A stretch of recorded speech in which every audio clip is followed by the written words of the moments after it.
कविता अपने माता पिता की बहुत लाडली थी। 3 बड़े भाइयों की बहन थी। कोई भी चीज मांगने पर उसी वक्त सामने हाजिर हो जाती। पूरी घर में रौब था उसका।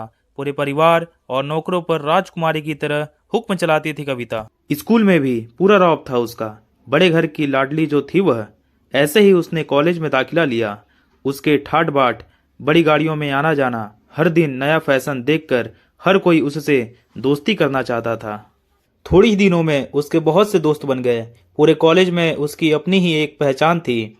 इन दिनों उसके घर एक रिश्ता आया। खानदानी लोग थे और पापा की पुरानी जान पहचान थी उनके साथ। कविता के साथ कोई जबरदस्ती नहीं थी, पर कविता ने फिर भी हाँ कर दी, क्योंकि वह अपने परिवार से बहुत प्यार करती थी। वह जानती थी कि वह लोग उसका अच्छा ही सोचेंगे। लड़के का नाम राज था। राज काफी पढ़ा लिखा और समझदार लड़का था। ससुराल वाले भी बहुत अच्छे थे। ससुराल में कविता की जगह वैसी ही थी जैसे कि मायके में। कोई भी कार्य कविता की सलाह के बिना नहीं होता था। सबकी लाडली बहू बन गई थी वह। फिर उसके घर एक बेटे का जन्म हुआ। राहुल कविता को जान से प्यारा था। पोता पाकर ससुराल वाले तो फूले नहीं समाते थे। कविता कभी कभी सोचती कि उसकी किस्मत कितनी अच्छी है। उसका हर अपना उसे कितना प्यार करता है। चाहे जीवन में कैसा भी समय आए, मेरे अपने हमेशा मेरे साथ है। मैं कभी अकेला नहीं हो सकती।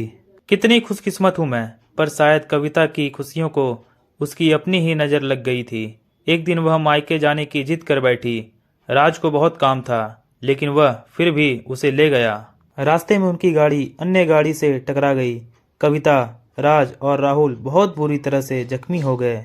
काफी दिनों के इलाज के बाद राज और राहुल तो ठीक हो गए, लेकिन कविता पूरी तरह ठीक ना हो सकी। सर पर चोट लगने के कारण वह अपनी आंखों की रोशनी खो बैठी। अब कविता की किस्मत जैसे उल्टे पांव चलने लगी। मायके वाले कुछ दिनों तक उसे मिलने आते रहे।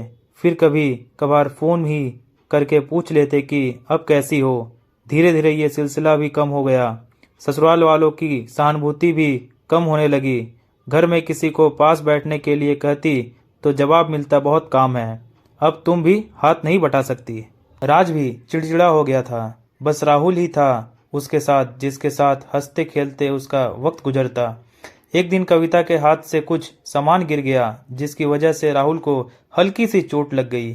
कविता के सास ससुर ने राहुल को उससे अलग कर दिया कि कहीं उसके ना देखने की वजह से बच्चे का कोई नुकसान ना हो जाए। कविता अंदर से टूट चुकी थी। एक दिन उसने सबके सामने मायके जाने की इच्छा रखी तो राज उसे तुरंत मायके छोड़ आया, जैसे कि वह भी यही चाहता था। लेकिन राहुल को उसके साथ नहीं भेजा गया। कविता कभी राहुल से दूर नहीं रही थी, पर अपनी कमी के कारण उसने ज्यादा बहस नहीं की।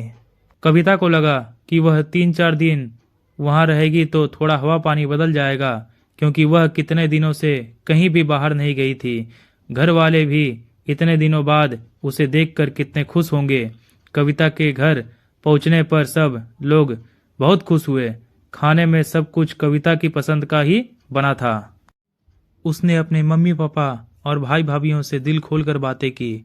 उनके छोटे छोटे बच्चे भी बुआ के साथ घुल मिल गए थे। रात को सोने के वक्त जब वह कपड़े बदलने लगी तो उसे पता चला कि उसका बैग तो बहुत भरा हुआ था। वह सब समझ गई। वह बहुत उदास हो गई। कुछ दिनों तक तो सब ठीक रहा, फिर जैसे सब बदलने लगा, सबका व्यवहार बदल रहा था। वह लोग जैसे थक चुके थे उससे। सब लोग घुमा फिरा कर पूछने लगे कि राज कब आ रहा है उसे ले जाने। वह बहाना बना देती, जबकि वह जानती थी कि उस घर में अब उसके लिए कोई जगह नहीं। कविता से चलते वक्त कुछ न कुछ नुकसान हो जाता। थोड़ी बहुत टोका टाकी उसे सुनाई देती, वह टाल देती। एक दिन उसके हाथ से लगकर एक कीमती फूलदान टूट गया। छोटी भाभी ने बहुत हंगामा मचाया। कविता के माता पिता रोज रोज के झमेलों से तंग आ गए थे। उन्होंने राज को खुद से फोन कर दिया। राज कविता को अपने घर ले गया। कविता को अपने परिवार वालों से ये उम्मीद ना थी। जिस कविता के कहे बिना घर में एक पत्ता भी नहीं हिलता था, उस घर के लिए वह अब बोझ बन चुकी थी। राज के साथ ससुराल आते वक्त वह बहुत खुश थी, क्योंकि वह अपने घर जा रही थी, अपने जिगर के टुकड़े राहुल के पास। परंतु यह खुशी भी कुछ पल की ही थी। सारा बंदोबस्त पहले ही किया हुआ था। कविता को सीधे ऊपर वाले कमरे में पहुंचा दिया गया। राहुल से दूर रहने की सख्त चेतावनी दी गई। एक काम वाली लता को उसकी जिम्मेदारी सौंपी गई, जो उसके खाने पहनने जैसी जरूरतों का ध्यान रखती।